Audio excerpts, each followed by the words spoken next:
And welcome back to Just Hoop Talk. You're with Justin Henry and Will Thompson.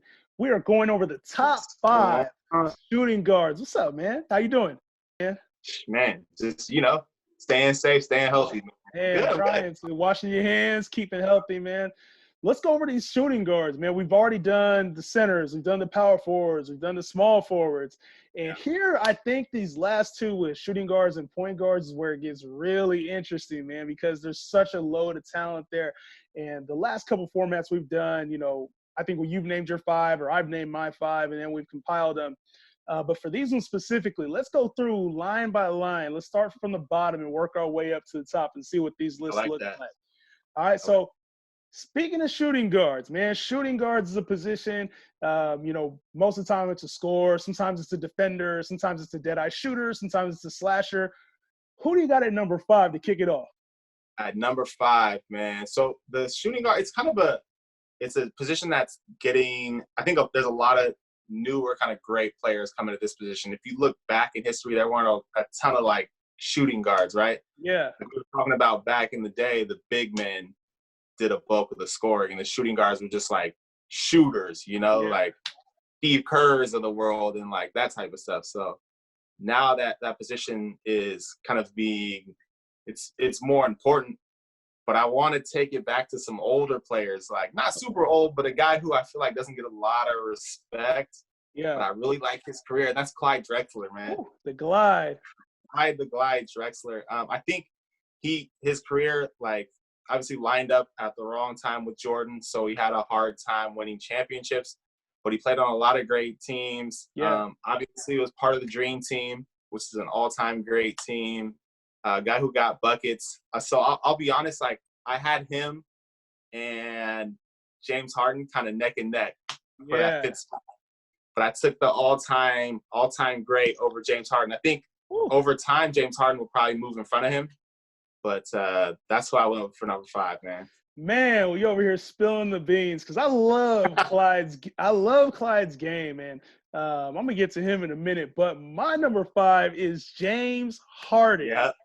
James Harden. And you know what? I'm not a huge James Harden fan, to be honest. I don't really love his game when it comes down to playoffs or making sure to get that clutch win. But where James Harden excels is as a scorer, and at the shooting guard position, that's where you got to be clutch, man. And, his historic streak last year, he's dropping those 40, 50-point games like it was nothing. The way he gets to the line, the way he's kind of transcended the game with his step back. Absolutely. I think he is a pioneer for this next generation. And as a scorer, if he has any level of playoff success, he's going to climb a lot higher on this list. And I think that's where his downfall is that he hasn't had the success yet in the playoffs. He's been to a few conference championships. He's had a couple deep runs in the playoffs, but he hasn't got to that elite championship yet. And I think even with what they were doing with this small ball, it takes away a little bit from him because the D'Antoni system isn't built on playing defense or playing the game the right way. It's really a lot of iso ball, but his skill level as a scorer is so supreme that's man, I don't really see how you could leave him off this list, man. The footwork, the handle, the shot, he's got it all. Yeah, I think when it's all said and done, he'll probably be in my top 5. But for now, just looking at those offers that he threw up in the playoffs, in some of the biggest games of his career, and just disappearing, And I remember even in Oklahoma City, that was an issue with him. Yeah. And it's continued on. He's been in the playoffs a lot his career. I'll give him credit for that, but he just, for whatever reason, when the spotlight is really on, he seems to fade, Yeah, I'm not a big fan of his, but I think I respect his game enough, and I think that's one thing you hear among his peers too. A lot of the players say, hey, if you can't do what he does, you can't stop him, even though they say they cry about the fouls, but I think a lot of his peers respect what he's able to do. And the one thing that he has that Clyde don't have is the MVP, and so true. Scoring titles. He was on pace. He was for a while there looking 35 to 40 points in the over the course of the season. I know it dropped off a little, but his scoring prowess, man, I love where it's at. I'm gonna go into my number 4 pick though. And you talked a little bit about Clyde. He's actually my number 4. Oh, okay. I love what Clyde does. I love what he brought to the table, and I think that his success in Portland and then also in Houston, kind of really for him, he was always the next step to Jordan. He was. And he was that Sure. competitor. He went to the finals against him once. He actually got 2 finals for himself. So it's like, I feel like what he was able to bring to the table, just that veteran. And I mean, he was able to fly too. So, Yeah. I mean, as a scorer, just an all-around player. I love what Clyde brought to the table, echoing a lot of what you said. Yeah. So my number 4 is a player who, like, I don't know, I had a hard time deciding where to put him, honestly. But I decided to put him at a shooting guard. I know who you're going with. I feel bad for putting him this low, but I feel like this is kind of where he fit in. That's Allen Iverson, man. Yeah, like, yeah. AI, the answer, man. Like, talk about, like, one of the toughest players that we've ever seen, like, pound for pound. I mean, they listed him at 6 foot, and, like, I think that was maybe on a good day. Yeah. He was probably like 5'11", 5'10", and 160 something. Yeah. But was in there getting buckets consistently. Didn't look like a guy who ever, like, really worked out or did any kind of, like, off-season training or anything like that. Was just kind of a guy who had a natural, like, feel for the game and understanding for the game and could just get buckets anywhere, anytime. Revolutionized the game with the crossover and, like, his style and his swag and the tattoos and the arm sleeves and the headbands and all that stuff. Like, a lot of people don't realize that came from Allen Iverson. People weren't really doing that until AI came in with the cornrows, and, like, it was dope, wearing the do-rags to the post-game, like, interviews and stuff. Like, he transcended, like, the hip-hop culture kind of and brought that to the NBA in a huge way. And not to mention, like, an ultimate competitor, a guy who always went hard, like, always. Wasn't the best, like, ball defender, but could always get, like, steals and was always in the passing lane. So he did some things defensively too. So I got to show love to AI. Yeah, I like that pick a lot, man. It was tough because I didn't know where to put him at, man. I don't like. Yeah. I think as a point guard, you can't really give him as a point guard, but then he's not like a true shooting guard either. He's one of those. He's one of those early combo guards, and he was really on the smaller end of combo guard. Yeah, absolutely. I think the defensive side is probably where I wouldn't. I don't know if I would put him, like, against a Jordan, against a Kobe, against whoever's playing shooting guard. So that's where I see where you're coming from, though. True. That's true. Yeah. So. Go with your number 3. Who do you got in number 3? So my number 3 is Dwyane Wade. D-Wade. From the shot. Man. So I've always been a big fan of D-Wade. D-Wade is, like, somebody who I always looked up to. Like, I just liked his slashing ability. Like, he was lightning quick, was crafty with his moves. He was, like, one of the first people to really, like, get that Euro step going on. I don't know if you remember that. Like, early on, he was kind of giving the Euro step feel to the game.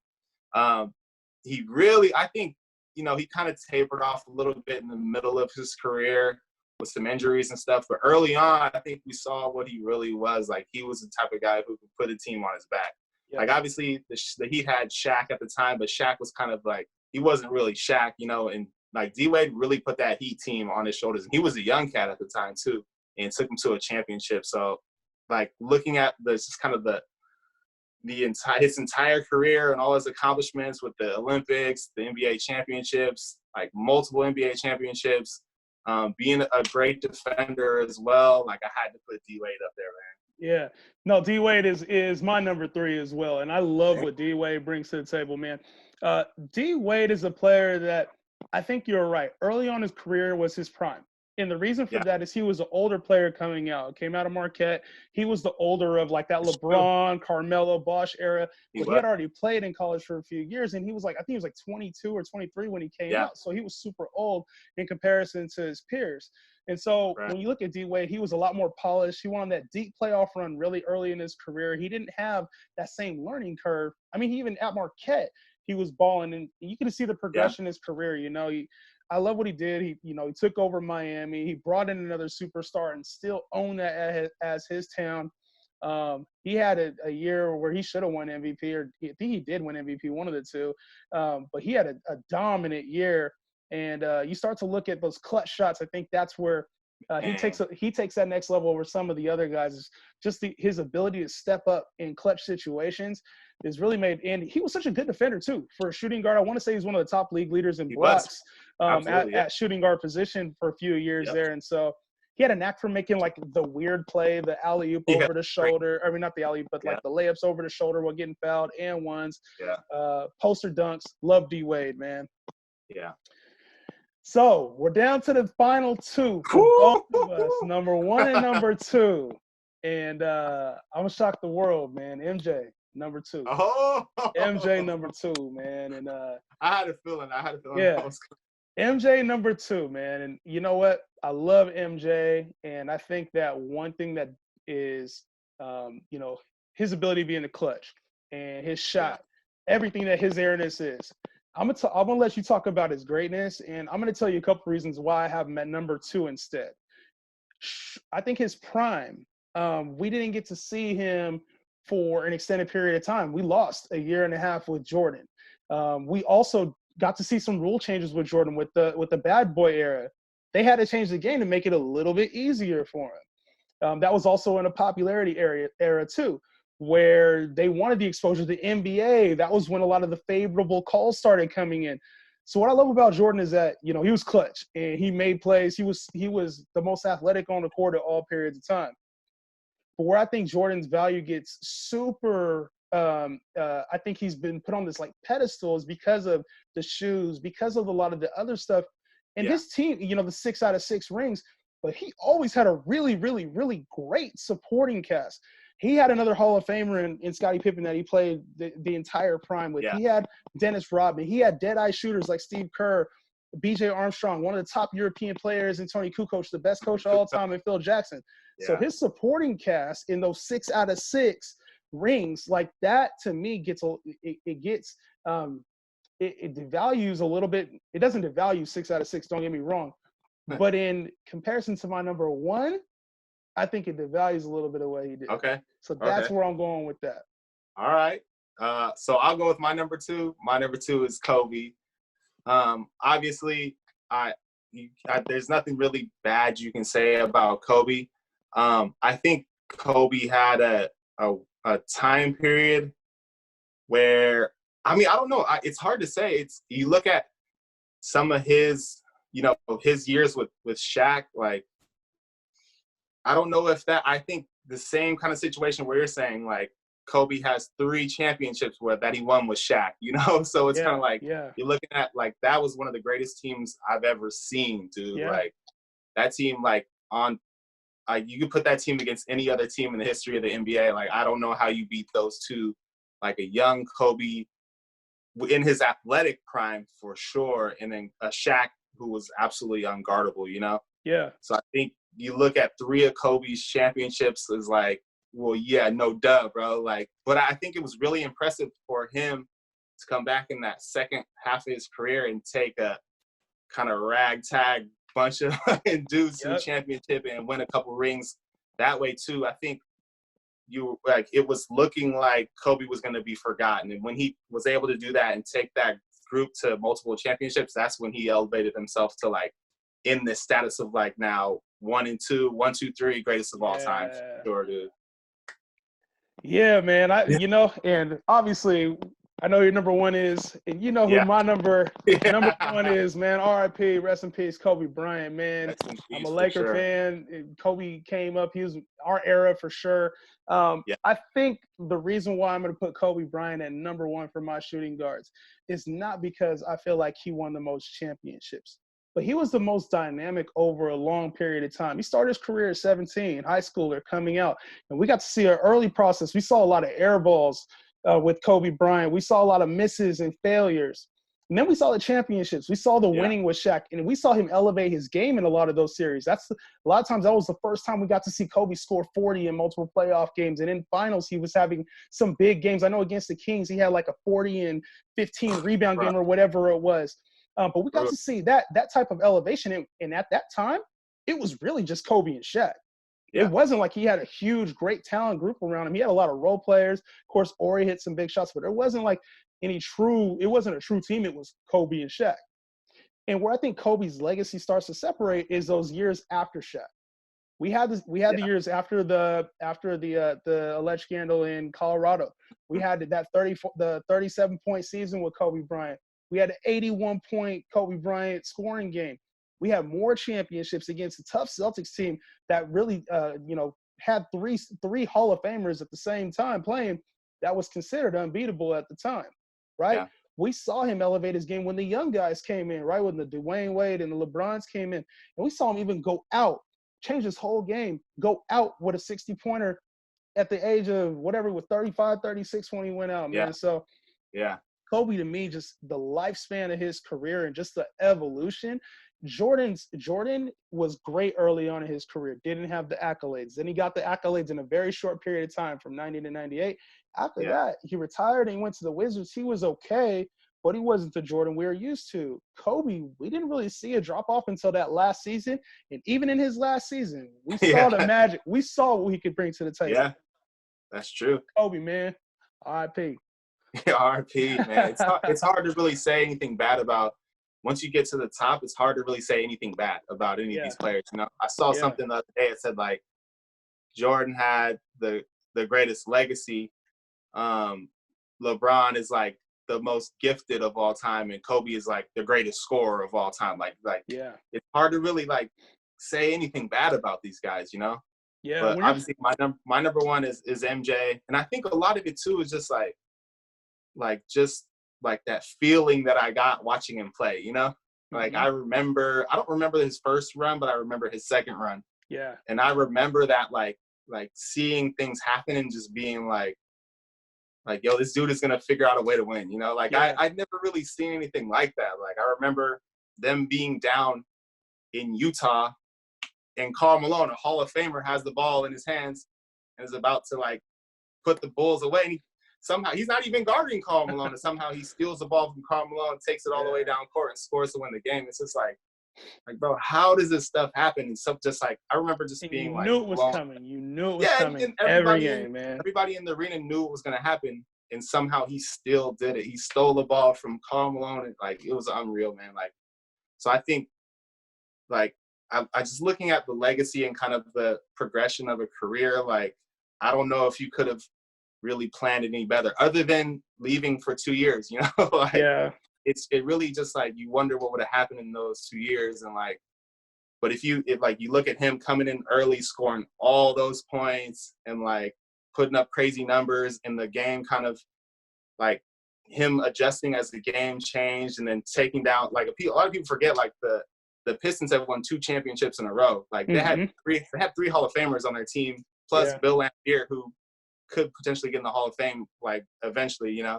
And they had won 2 championships in a row, and they had to get through them to get to the finals to start their run, Yeah. So, like, I think that's super underrated. Like, and then to kind of, like, you're right, the game had to, like, shift, but a lot of it was just because, like, yo, this dude is so good. The NBA realized, like, this is where the game's going, Like, these really great players who can kind of excel over everyone else. Like, that's what people want to see. And it really changed the game to, like, making these players iconic, like, superstar type, like, almost like legendary figures that they are now, Well, it's helped the brand, the NBA brand out, because I think the one thing I can say is that I don't think Kobe is who he is without Jordan.